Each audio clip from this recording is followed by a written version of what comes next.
आज हम लोग चर्चा करेंगे कि क्या सचमुच में भगवान होते हैं या केवल लोग ऐसे ही मंदिर में जा कर के घंटा बजाते हैं, आरती उतारते हैं और गली-गली भगवान का मंदिर बना हुआ है, मस्जिद बना हुआ है, एक गिरजाघर बना हुआ है।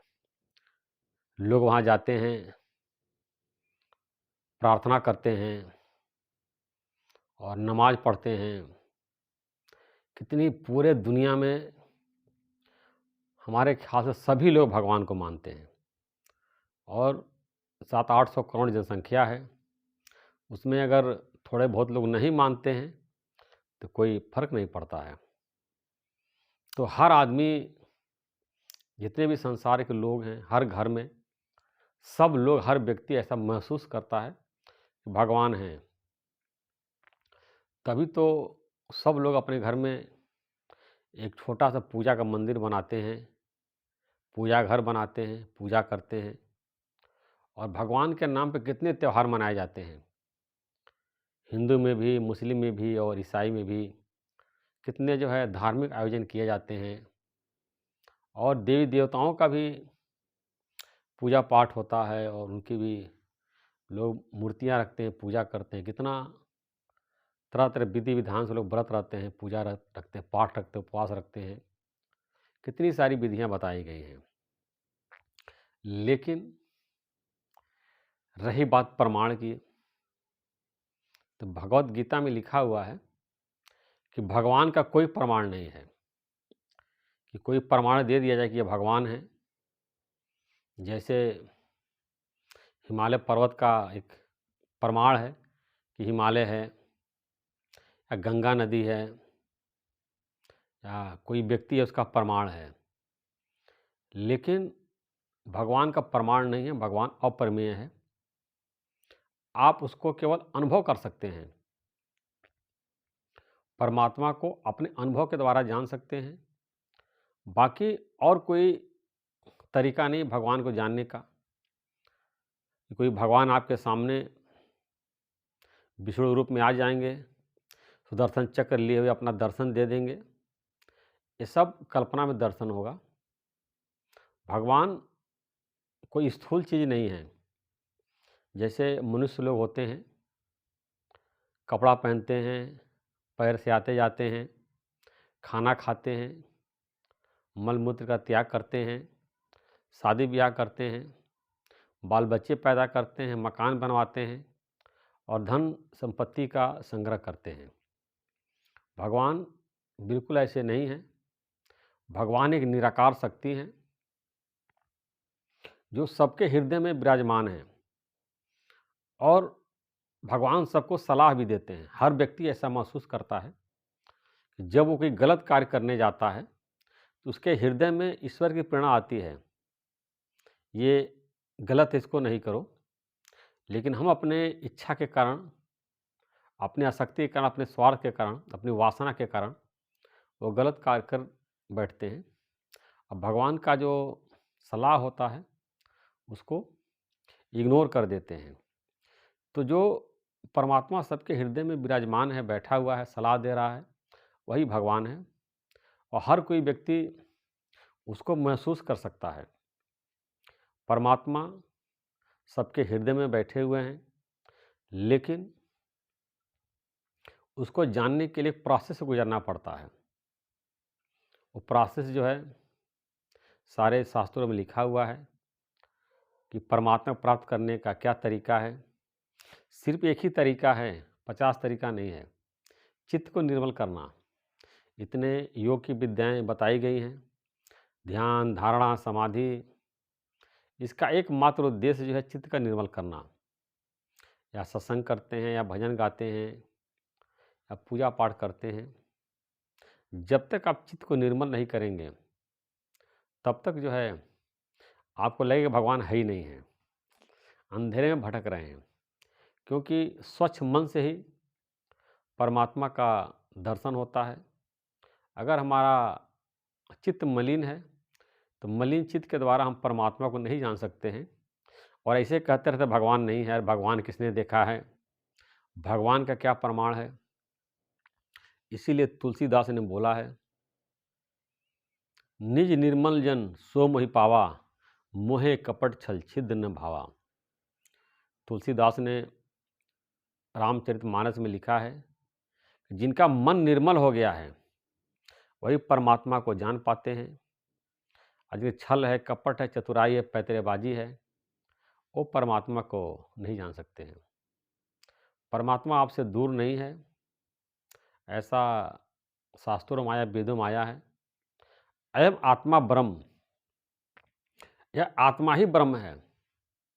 सबका जो आत्मा है, यही परमात्मा है। आत्मा परमात्मा दूर रहे बहुकाल, सुंदर मेला कर दिया जब सद्गुरु मिले दलाल। आत्मा परमात्मा बहुत दूर है तब तक जब तक वो गुरु नहीं मिला है। जब बढ़िया गुरु मिलता है, दलाल मिलता है, मीडिएटर मिलता है, आत्मा और परमात्मा को मिला करके एक कर देता है, और अपने आत्मा में ही हम परमात्मा का अनुभव कर लेते हैं। इसीलिए आया है, no thy self and you know God. जब अपने को जानते हैं तो परमात्मा को जान लेते हैं। हर व्यक्ति जो है परमात्मा का ही स्वरूप है। बताया गया शास्त्रों में कि हर व्यक्ति जो है परमात्मा का अंश है। रामचरितमानस में आया है, ईश्वर अंश जीव अविनाशी, चेतन अमल सहज सुखराशि। ये जीव जो है परमात्मा का अंश है, चेतन है, अमल, इसमें कोई मल नहीं है, और सुख की खान है। हम संसार में सुख ढूंढते रहते हैं, बाहर सुख नहीं है। सुख स्वरूप हर व्यक्ति है, आनंद स्वरूप हर व्यक्ति है, और बिना किसी पदार्थ के हम सुखी रह सकते हैं, आनंदित रह सकते हैं। यहाँ तक कि जो अरबपति है उससे भी ज़्यादा आप सुखी रह सकते हैं, सिर्फ अपने आत्मा को जान करके। जितने सन्यासी हैं या हिमालय पे लोग तपस्या कर रहे हैं, कोई उनके पास वस्त्र नहीं, बहुत से नंगे वहाँ घूम रहे हैं, या केवल एक दो वस्त्र पहनते हैं। संसारिक कोई नहीं उनके पास, धन दौलत है, मकान नहीं है, पद नहीं है, कोई भी उनके पास जो है सांसारिक सुख नहीं, फिर भी आनंदित हैं, क्योंकि उनका स्वरूप आनंद स्वरूप है। अब देखिए, जैसे ये लोग महावीर स्वामी को मानने वाले हैं और वस्त्र भी नहीं पहनते, नंगे रहते हैं, क्या उनसे आनंद की उनको प्राप्ति है? मतलब वस्त्र तक का त्याग कर दिया है। महावीर स्वामी वस्त्र भी नहीं पहनते थे, दिगंबर रहते थे, पशुओं की तरह पूरा रहते थे। कि किसकी आनंद थी उनके अंदर? अपने आत्मा की आनंद थी। यही आत्मा ही परमात्मा है, और कोई भी जान सकता है परमात्मा हर व्यक्ति का स्वरूप है। हर व्यक्ति, अब हमारे सनातन सृष्टि में बताया गया है, अहम ब्रह्मास्मि, मैं भगवान हूँ, तत्त्वमसि, तू भी वही परमात्मा है। ये जितने मनुष्य दिखाई देते हैं, ये सब परमात्मा के ही स्वरूप हैं, परमात्मा के अंश हैं। और चित्त मलिन होने के कारण, देह अभिमान होने के कारण संसार में भटक रहे हैं, दुखी हो रहे हैं, सुखी हो रहे हैं। और जब जो है उनके अंदर इच्छा होती है सत्य को जाने, उनका भाग्य उदय होता है, तो अपने हृदय में परमात्मा को जान लेते हैं और आनंदित हो जाते हैं। रामचरितमानस में, जे ही जाने जे ही दे ही जनाई, जानत तुम्हें हो जाई। परमात्मा को वही जानता है जिसको परमात्मा जना देते हैं। जानते ही वो परमात्मा का स्वरूप हो जाता है। तुम्हारी कृपा तुम्हारी रघुनंदन, जाने भगत भगत और चंदन।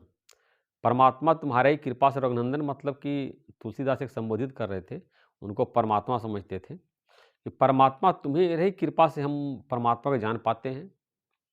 और जाना ही भगत, केवल भगत ही परमात्मा को जानते हैं। परमात्मा को जानने के लिए भगत बनना पड़ेगा। भगवान जब भक्तों के हृदय को शीतलता प्रदान करते हैं और अपने हृदय में वो अनुभव कर लेते हैं, संसार के जलन से, ताप से, जो भगवान के भक्त होते हैं उनको तकलीफ नहीं होती है और हमेशा आनंदित रहते हैं। तो परमात्मा को जानने के लिए जो है हर कोई जान सकता है, परमात्मा आपसे दूर नहीं है। इसीलिए कबीर दास का दोहा है, कस्तूरी कुंडल बसे मृग ढूंढे बन माही, ऐसे घटघट राम है दुनिया जाने नाही। कस्तूरी जैसे बोलते हिरण के नाभि में होती है और खुशबू ढूंढती रहती पूरे जंगल में, उसको मिलता नहीं है, उसके नाभि में, एक समझाने के लिए उन्होंने बताया है। ऐसे परमात्मा हर व्यक्ति के हृदय में है, लेकिन दुनिया नहीं जानती है, उसको ढूंढती रहती है परमात्मा कहाँ है, गुफा में, हिमालय में, जंगल में, पर्वत में। लेकिन आप जहाँ हैं, जिस जगह हैं, जो कार्य कर रहे हैं, परमात्मा को आप जान सकते हैं, क्योंकि परमात्मा स्वरूप हैं। आप खुद परमात्मा हैं। जब आपके चित्त से मलिनता मिट जाती है तो प्रकाश स्वरूप हो जाते हैं, चेतन स्वरूप हो जाते हैं और आनंद स्वरूप हो जाते हैं। रही बात साइंस की, साइंस के पास भगवान का कोई प्रमाण नहीं है। तो साइंस के पास तो माइंड का कोई प्रमाण नहीं है। हर व्यक्ति के पास मन है, सोचता है, विचारता है, कितनी बातें मन में है। लेकिन आज तक साइंस ने कोई ऐसा मशीन नहीं तैयार किया कि मन की बात को पढ़ सके। अभी भी जो अपराधी होते हैं, उनकी मन की बात को जानना होता है, तो उनको इंजेक्शन लगा के वो नींद में सुला देते हैं, अर्धनिद्रा कर देते हैं, जो भी वो मेडिसिन हो, और उसको अर्धबेहोशी की हालत में पूछते हैं। फिर भी उसकी कोर्ट में कोई मान्यता नहीं है।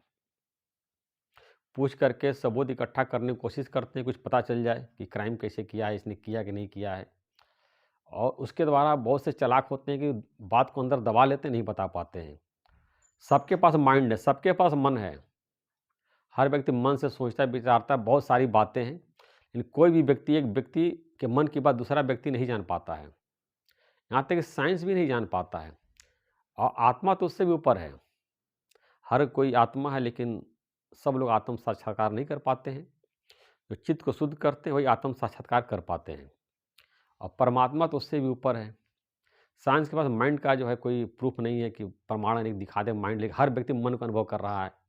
ज्ञानी लोग अपने आत्मा का अनुभव करते हैं और परमात्मा का भी वो लोग अनुभव करते हैं। इस प्रकार परमात्मा वास्तव में होते हैं। अब आप नहीं जानते हैं, इसका मतलब नहीं कि परमात्मा नहीं है। कितने आज से 5000 साल पहले वेद लिखा गया है, ऋषियों ने बताया कि परमात्मा हर जगह है। कोई ऐसा जगह नहीं जहाँ परमात्मा ने प्रवेश नहीं किया है। इस प्रकार हमारे साथ हमने खुद परमात्मा को मानते नहीं, जानते हैं, हमने खुद अनुभव किया है। और हर कोई व्यक्ति जो है परमात्मा का अनुभव कर सकता है।